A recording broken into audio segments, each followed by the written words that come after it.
Assalamualaikum warahmatullahi wabarakatuh. Bertemu lagi di channel kita Dennis Fiat dalam programnya Baby Barita.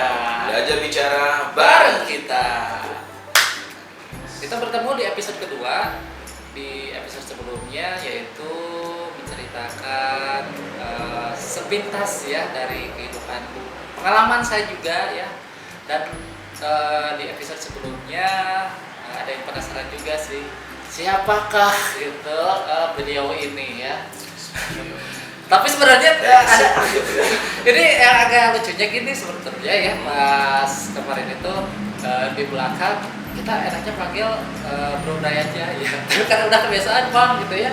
Kok panggilnya Bang, nggak apa-apa lah, kabel kita jadi tukang dagang. Jangan juga. Kita sama saya juga Bang gitu ya, karena yang namanya bakat itu dikarenakan sekarang juga yang namanya berjualan mah apapun hajar aja lah gitu ya. Penting ada pemasukan. Ada pemasukan, bisa hidup ya. Dan juga terima kasih program prakerja dan juga program saya bisa hidup. Ini iklan prakerja, semangat banget. Ini, nah itu baru iklan bro, harus semangat kalau iklan. Seperti ini nih. Apa? Seperti kita lagi di USPA Media Nusantara. Terima kasih yang sudah mendukung ya, mulai dari pencahayaan, kamera, terus juga editing yang lainnya. Terima kasih bisa menjadi media perantara kita, bisa mengungkapkan apa sih yang menjadi unek-unek kita, share juga. Oke, di sekarang kita akan bongkar-bongkar ya, siapakah Mang Denny ini ya. Beliau secara generalnya yang saya pas lihat sepintas itu, gila nih Mang Denny itu dengan segudang prestasinya ya. Mahasiswa tingkat 26. Mahasiswa semester 20. Nah, ente berarti belum pernah kuliah. Nggak ada tingkat 26, nggak ada. Oh, nggak ada ya? Ada juga tingkat 4, tingkat 5. Tingkat 4, tingkat 5. Nah, hitung aja lah. Berarti kalau semester 20, kalau semesternya ada 8. Semesternya ada 8. 8 semester berarti tinggal hitung aja berapa, tingkat berapa. Betul. Nah, oke, kita akan bertanya dulu. Mang Den, kalau misalkan di sekarang ini dikarenakan COVID-19, melihat dari background sebelumnya yaitu Mang Denny sebagai seorang stand up comedy. Nah, kalau misalkan tarik sekarang nih kan lumayan juga ya untuk segi pekerjaan itu vakum ya. Nah, kita akan Vakum sih enggak. vakum enggak, terus Enggak, tapi ada sih, ada dari beberapa aplikasi yang memang mendukung untuk kita stand up gitu ya, untuk kita terus berkarya. Intinya kan karya itu walaupun di masa pandemi saat ini kita jangan malas-malasan, walaupun pemerintah hari ini itu apa ya, supaya kita ini diam di rumah saja ataupun seperti apa, kita jangan berhenti berkarya gitu. setuju. Karena itu bisa aja yang kita lakukan gitu. Banyak yang kita lakukan, banyak kegiatan di rumah yang kita lakukan itu harusnya kan. Kayak bersih-bersih rumah, mungkin yang dulu malas di rumah bersih-bersih sekarang jadi bersih-bersih gitu ya. Dulu mungkin jarang bikin materi stand up, sekarang mungkin jadi malas. Sekarang jadi semangat gitu kan, karena intinya kita jadi sering rajin sih harusnya gitu kan. Kadang-kadang kan ada orang tuh ya udahlah malas gitu kan atau apa. Kalian bisa juga main game kan? Mager gitu. Main game gitu kan, kayak hibernasi gitu ya. Kayak beruang berhibernasi ataupun seperti apa, bangun tidur lagi, itu bisa, itu juga merupakan kegiatan. Tapi yang namanya karya itu, walaupun kalau menurut gue ya, walaupun langit runtuh, karya itu tidak boleh berhenti. Setuju. Iya, tidak boleh berhenti. Karena aku menanamkan dalam diri aku one day one beat. Asik. Stand up comedy. One day one beat ya. Jadi satu hari itu satu beat gitu. Satu hari satu beat.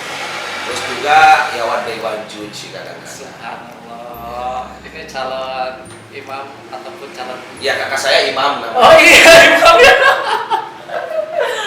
Pak Imam Salahuddin. Salam kenapa imam dari kami. Semoga sehat selalu ya bersama keluarganya. Nah, ternyata walaupun di kondisi sekarang di COVID-19 ini kerjaan kita hampir kebanyakan di rumah, tapi jangan tetap karya kita itu berhenti, tapi tetap diasah agar suatu hari nanti bisa menjadi apa namanya itu konten ataupun karya yang bisa dikembangkan. Harusnya kan itu tadi, nantinya kita jangan berharap apa-apa lah gitu ya. Intinya tetap terus berkarya, karena setiap orang ada masanya, setiap masa ada orangnya. Setuju.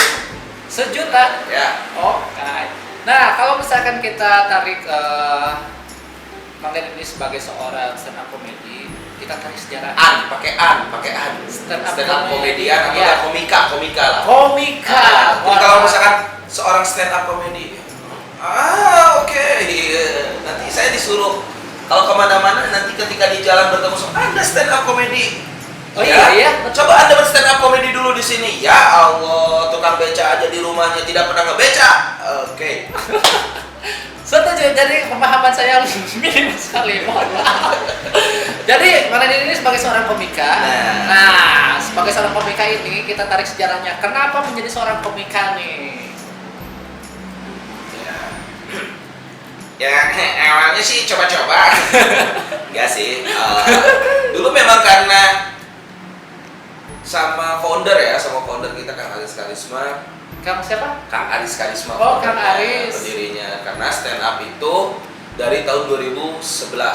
2011. Nah, dari tahun 2011 terus 2012 akhir 2012 kalau di Garut itu 2012 itu mulai ada stand up comedy, stand up namanya itu stand up Indo Garut dulu sampai sekarang gitu.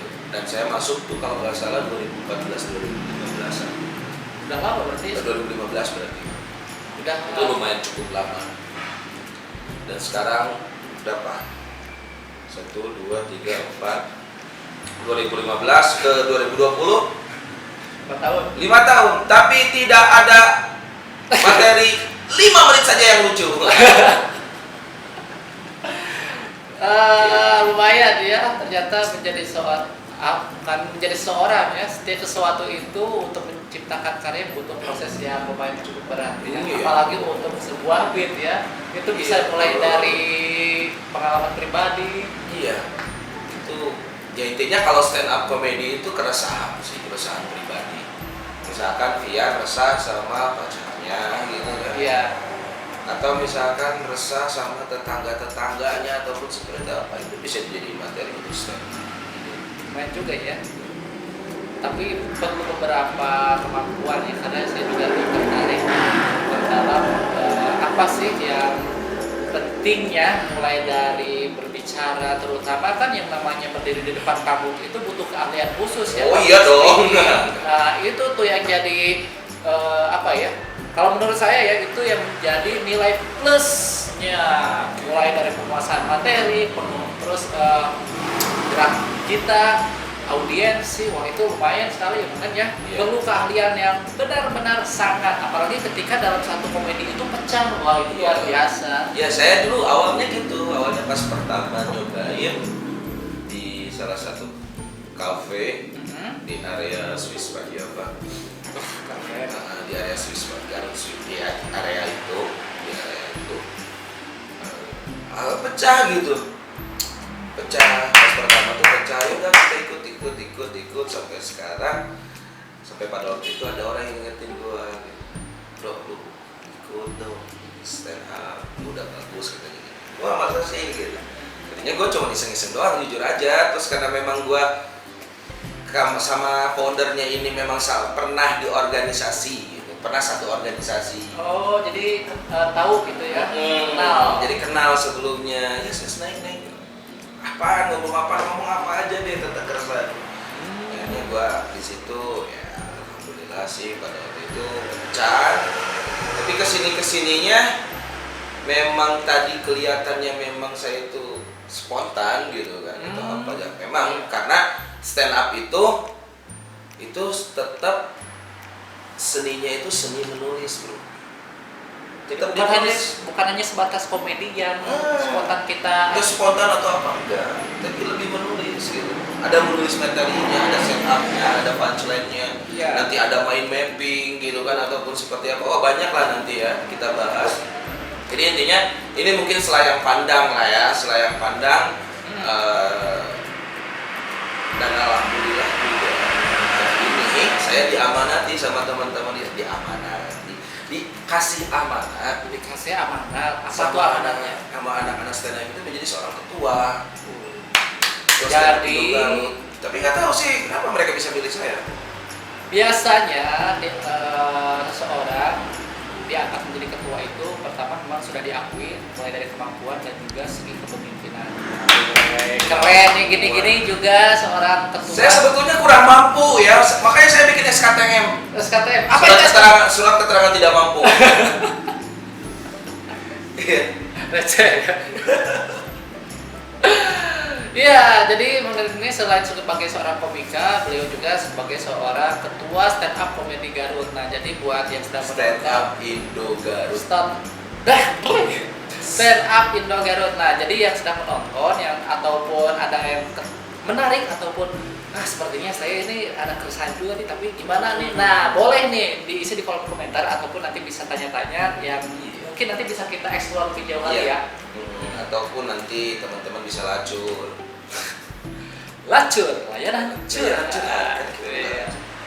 Karena bentar lagi kita akan jadi pelacur, Pelayan curhat maksudnya. Mandi. Jokes apaan ini? Pelacur. Nah, jadi gitu.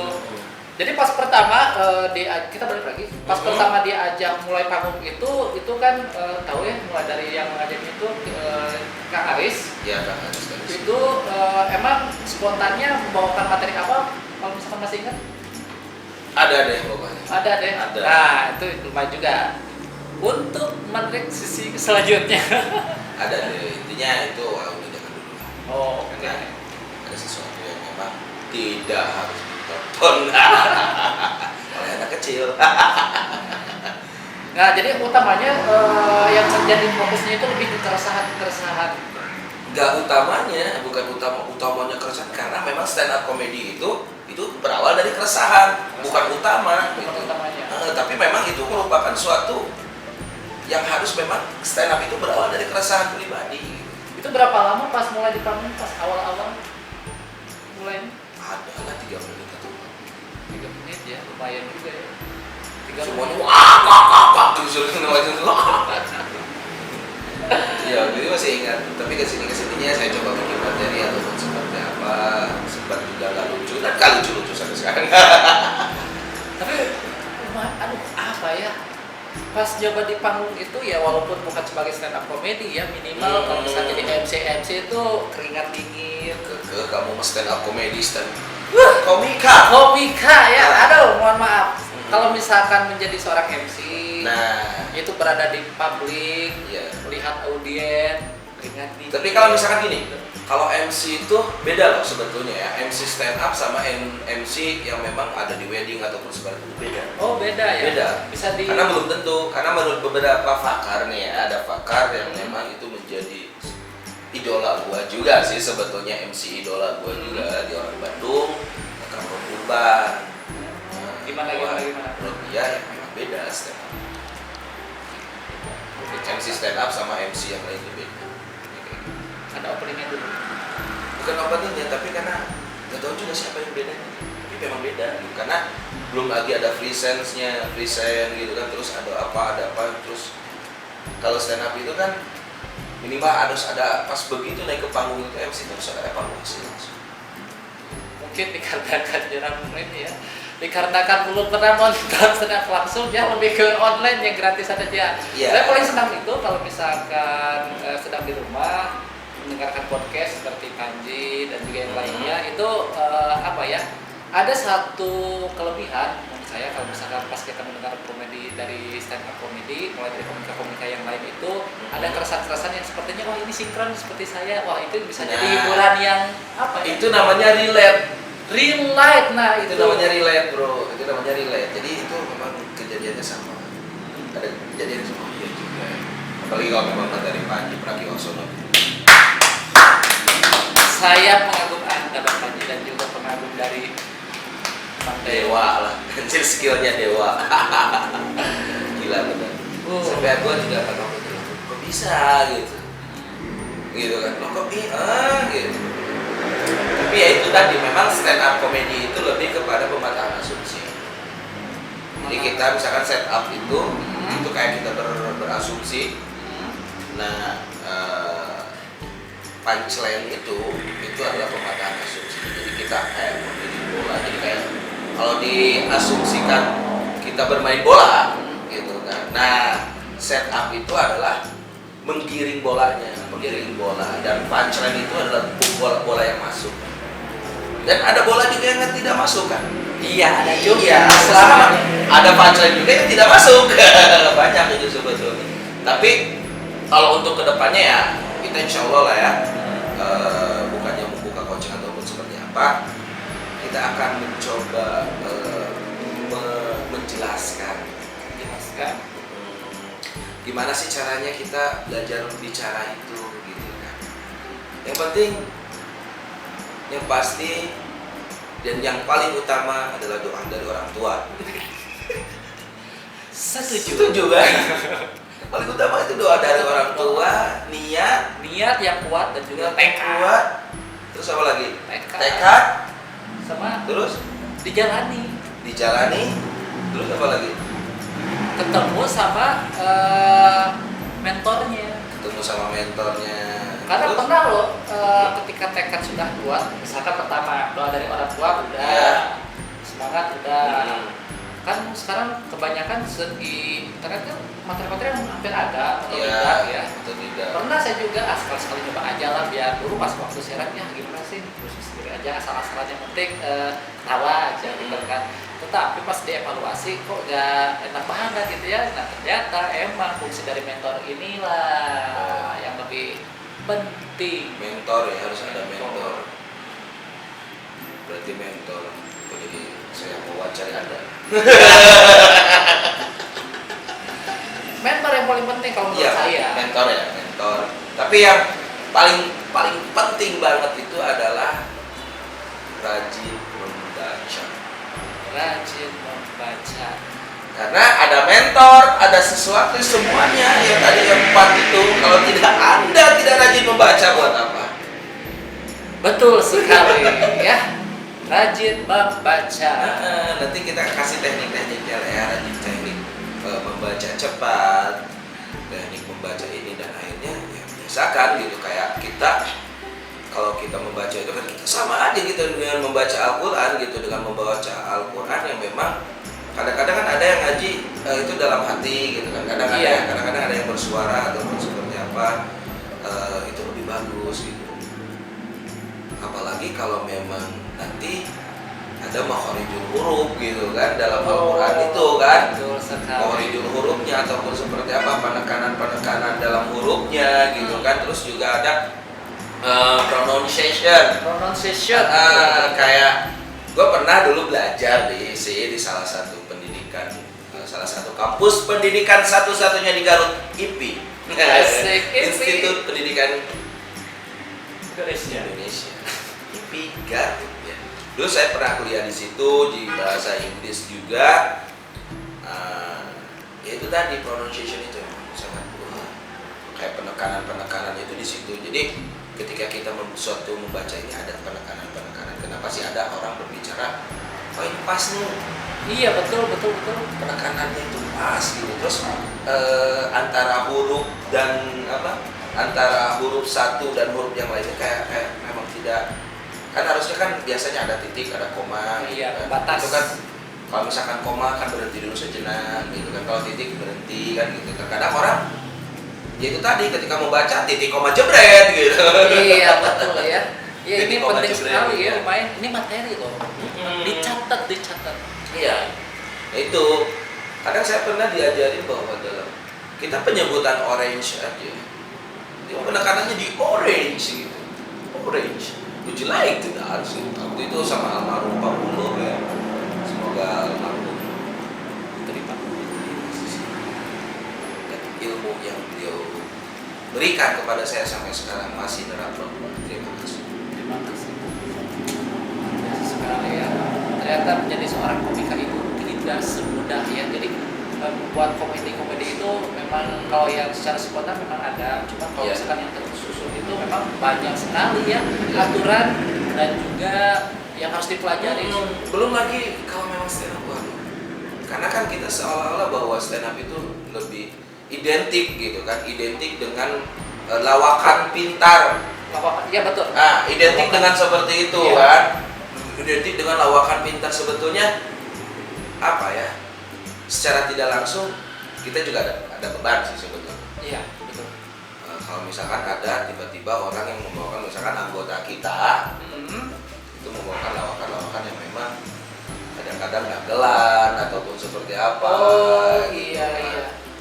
Terus dari meme terus dipakai kan, itu jadi ini juga ke kitanya gitu. Soalnya Karena dalam stand up itu nggak boleh bawa dagelan, meme yang udah masuk meme itu nggak boleh. untuk candanya ya. Soalnya saya juga pas awal-awal ngobrol itu juga ada satu something yang materi itu nggak boleh dipakai dan ternyata ada rulesnya. Ada rules. Karena kita juga jokes itu gitu kan. Dan stand up itu nggak kayak nyanyi gitu.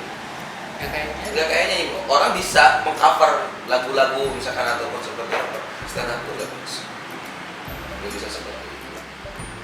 Nggak bisa teman-teman. Jadi guys mudah kembalikan ke Iya. teman-teman. Terkadang kan ada tuh sekarang ya ada beberapa komika-komika yang memang udah mulai ada terlihat ya, baik di nasional dan di kancah nasional, kayak seperti kawan saya Bintang Emun gitu kan. Subhanallah. Tapi orang bilang emang Enggak. Kenalan. Tapi nggak tahu Bintang Emun masih kenal apa enggak. Itu tadi kadang-kadang ada yang bawa materi dia atau bilang janganlah gitu kan. Itu kan yang kalau bagaimanapun juga mereka berkarya itu tidak spontan gitu. Tidak langsung ngomong blak blak blak blak, enggak. butuh proses dan Itu ada experience. desain dan itu ada settingan. Gitu. Dan itu benar-benar kayak di kalau sinetron itu ada skenario-nya gitu kan, kadang-kadang ada apa gitu kan. Nah, tapi berhubung masih banyak yang ingin kita bicarakan. Iya. Nah, mungkin ada sesuatu yang ingin disampaikan dulu buat yang nonton, kenapa sih ataupun persyaratan yang menjadi tekad kuat menjadi seorang komik itu apa? Intinya keberanian sih. Jangan malu. Karena apa ya? Kalau kita malu ya mau tidak mau kita akan terlindas dan tergeser sejarah. Karena menurut gua gitu ya, kalau memang kita itu jangan mau jadi pengekor, tapi kita harus jadi pelopor. Ataupun kita harus menjadi inisiator.